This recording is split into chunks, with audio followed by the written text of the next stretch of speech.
And welcome, listeners, to another spine-tingling episode of Mystic Paradox. I'm your host, Lily, and tonight we're diving into one of the most infamous haunted house stories of all time, the Amityville Horror. Joining me is my co-host and paranormal investigator, Hudson. Hey, Hudson! Ready to explore the dark history of 112 Ocean Avenue? Hey Lily, absolutely ready, though I have to admit the Amityville case is one of those stories that keeps me up at night. It's a mix of true crime, paranormal activity, and pure terror. Where do we even begin?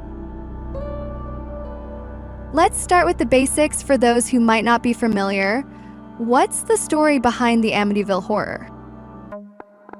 Well, it all began in 1974 in Amityville, New York. A man named Ronald DeFeo Jr. murdered his entire family, his parents and 4 siblings, in their sleep. He claimed he heard voices telling him to do it.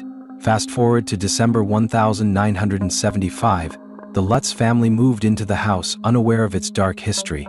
They only lasted 28 days before fleeing, claiming the house was haunted by malevolent forces. 28 days? That's barely enough time to unpack. What exactly happened during those 28 days that made them leave? According to the Lutz family, the haunting started almost immediately. George Lutz said he woke up every night at 3:15 a.m., the exact time the DeFeo murders took place. Kathy Lutz claimed she felt an invisible presence touching her, and their daughter Missy said she made friends with a demonic pig named Jody. Oh, and let's not forget the green slime oozing from the walls, the mysterious cold spots, and the overwhelming feeling of dread that permeated the house. Okay, a demonic pig named Jody? That's unique. But let's not forget, the Amityville Horror has been heavily debated over the years. Some people believe it was a hoax, while others swear it's real. What's your take, Hudson? It's complicated. On one hand, there's no denying that the DeFeo murders were real, and that kind of violence leaves a mark. But the Lutz family story? There are some inconsistencies. For example, their accounts changed over time, and some of the more outlandish claims, like the demonic pig, were added later. Plus, the family reportedly made a lot of money off the book and movie deals, which raises some red flags. That's true. But even if parts of the story were exaggerated, there's no denying that the Amityville house has become a cultural phenomenon. It's inspired countless books, movies, and even ghost hunters. Have you ever been to the house, Hudson? I have, actually. I visited Amityville a few years ago, and let me tell you, the house itself is underwhelming. It's been renovated and the iconic quarter-moon windows have been replaced. But standing there, knowing what happened inside those walls, it's hard not to feel a chill. I spoke to some of the neighbors and they all have their own stories. Strange noises, shadowy figures, even sightings of Ronald DeFeo's ghost. Wait, Ronald DeFeo's ghost? That's new. What did the neighbors say? One neighbor claimed to see a man matching DeFeo's description standing in the backyard staring at the house. Another said they heard gunshots in the middle of the night, even though no one was there. And then, there's the infamous Red Room, a small, hidden chamber in the basement that the Lutz family claimed was a portal to hell.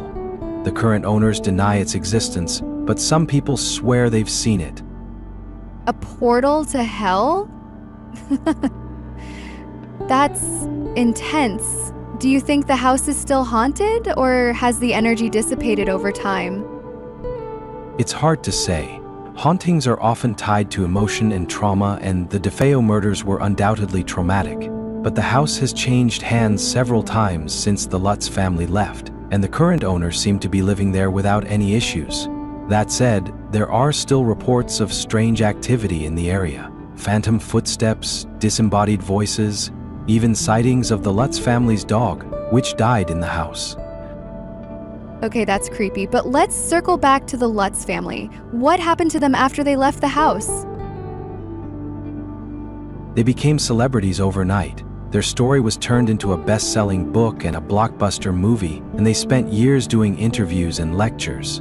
But the fame took its toll. George and Kathy eventually divorced, and George struggled with alcoholism until his death in 2006. Kathy passed away in 2004, and their children have largely stayed out of the spotlight. That's so sad. It's like the house cursed them even after they left. Do you think the Amityville horror will ever be fully explained? Probably not. It's one of those mysteries that will always have believers and skeptics.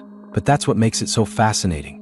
Whether it's real or not, the Amityville horror has left an indelible mark on our culture, and on anyone who's ever been afraid of the dark. Well said, Hudson. And with that, I think it's time to wrap up this episode.